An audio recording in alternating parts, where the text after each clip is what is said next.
Jaya Radha Madhava Punya Vihari.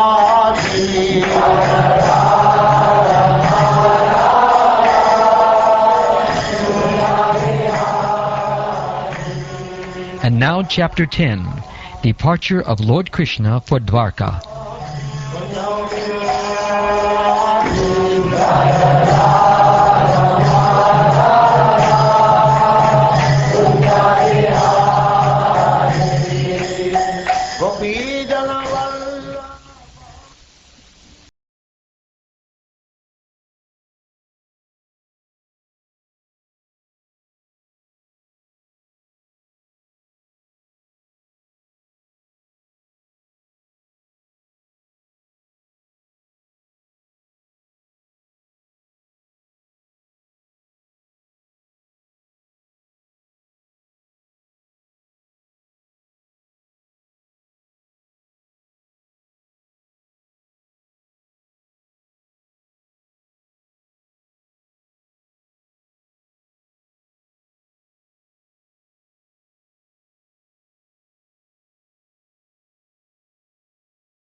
When the Lord asked permission to depart, and the king gave it, the Lord offered his respects to Maharaj Yudhishthir by bowing down at his feet, and the king embraced him.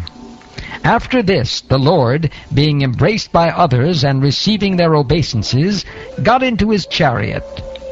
At that time, Subhadra, Draupadi, Kunti, Uttara, Gandhari, Dhritarashtra, Yuyutsu, Kripacharya, Nakula, Sahadeva, Bhimasen, Domya, and Satyavati all nearly fainted because it was impossible for them to bear separation from Lord Krishna.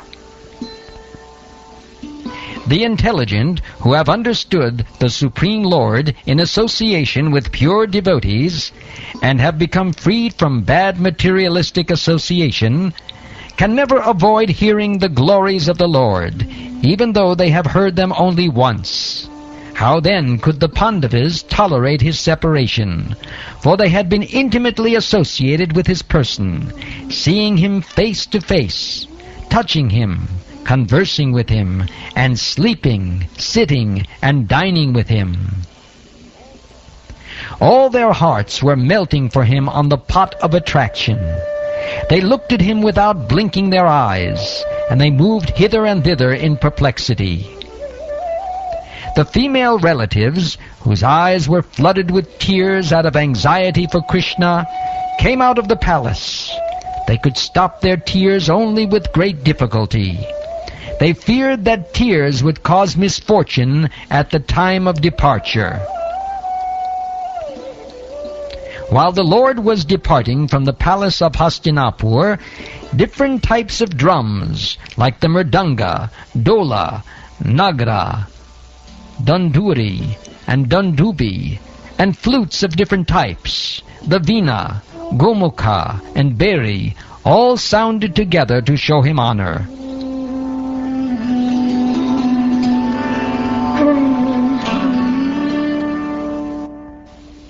Out of a loving desire to see the Lord, the royal ladies of the Kurus got up on top of the palace, and smiling with affection and shyness, they showered flowers upon the Lord.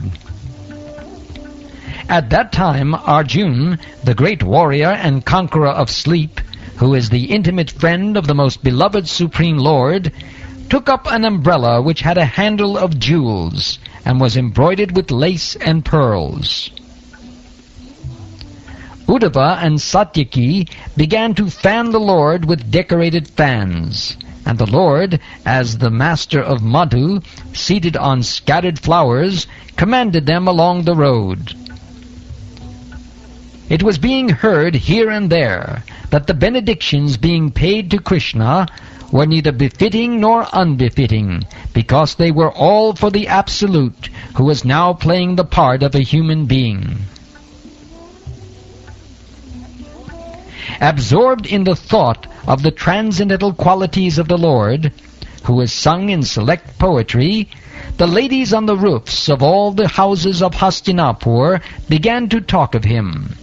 This talk was more attractive than the hymns of the Vedas. They said, "Here he is, the original personality of Godhead as we definitely remember him. He alone existed before the manifested creation of the modes of nature, and in him only, because he is the Supreme Lord, all living beings merge, as if sleeping at night, their energy suspended."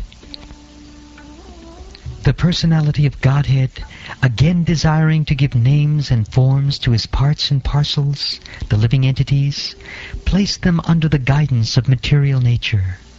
By his own potency, material nature is empowered to recreate. Here is the same Supreme Personality of Godhead, whose transcendental form is experienced by the great devotees who are completely cleansed of material consciousness by dint of rigid devotional service and full control of life and the senses. And that is the only way to purify existence. Oh, dear friends, here is that very personality of Godhead, whose attractive and confidential pastimes are described in the confidential parts of Vedic literature by his great devotees. It is he only who creates, maintains, and annihilates the material world, and yet remains unaffected.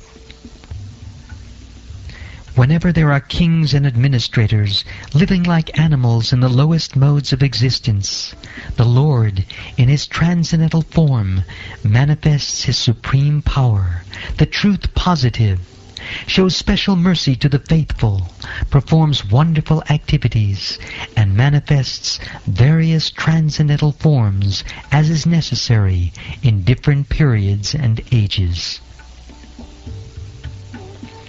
Oh, how supremely glorified is the dynasty of King Yadu, and how virtuous is the land of Mathura, where the supreme leader of all living beings, the husband of the goddess of fortune, has taken his birth and wandered in his childhood.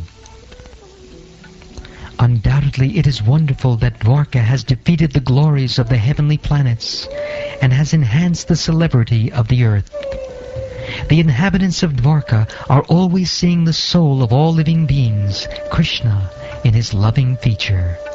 He glances at them and favors them with sweet smiles. Oh, friends, just think of his wives, whose hands he has accepted. How they must have undergone vows, baths, fire sacrifices, and perfect worship of the Lord of the universe, to constantly relish now the nectar from his lips by kissing. Damsels of Rajabut, just by expecting such favors. The children of these ladies are Pradyumna, Samba, Amba, etc.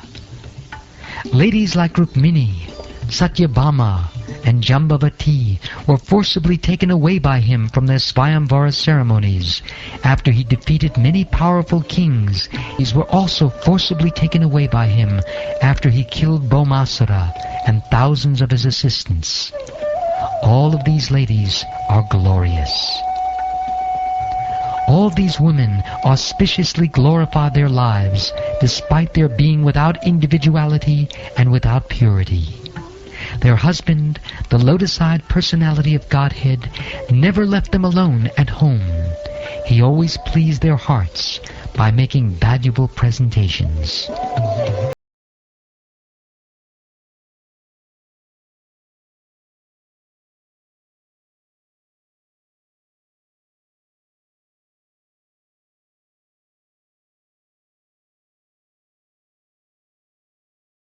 The ladies of the capital of Hastinapur were greeting him and talking in this way. The Lord, smiling, accepted their good greetings, and casting the grace of his glance over them, he departed from the city. Maharaj Yudhishthir, although no one's enemy, engaged 4 divisions of defense, horse, elephant, chariot, and army, to accompany Lord Krishna, the enemy of the Asuras or demons. The Maharaj did this because of the enemy and also out of affection for the Lord. Out of profound affection for Lord Krishna, the Pandavas, who were of the Kuru dynasty, accompanied him a considerable distance to see him off. They were overwhelmed with the thought of future separation. The Lord, however, persuaded them to return home, and he proceeded towards Dwarka with his dear companions. O Shonaka, the Lord then proceeded towards Kuru Jangala, Panchala, Shudasena, the land on the bank of the river Yamuna, Ramarvata, Kurukshetra, Matsya, and Sarasvata, the province of the desert and the land of scanty water. After crossing these provinces, he gradually reached the Sovira and Abhira provinces, then west of these reached Dwarka at last. On his journey through these provinces, he was welcomed, worshipped, and given various presentations. In the evening, in all places, the Lord suspended his journey to perform evening rites. This was regularly observed after sunset.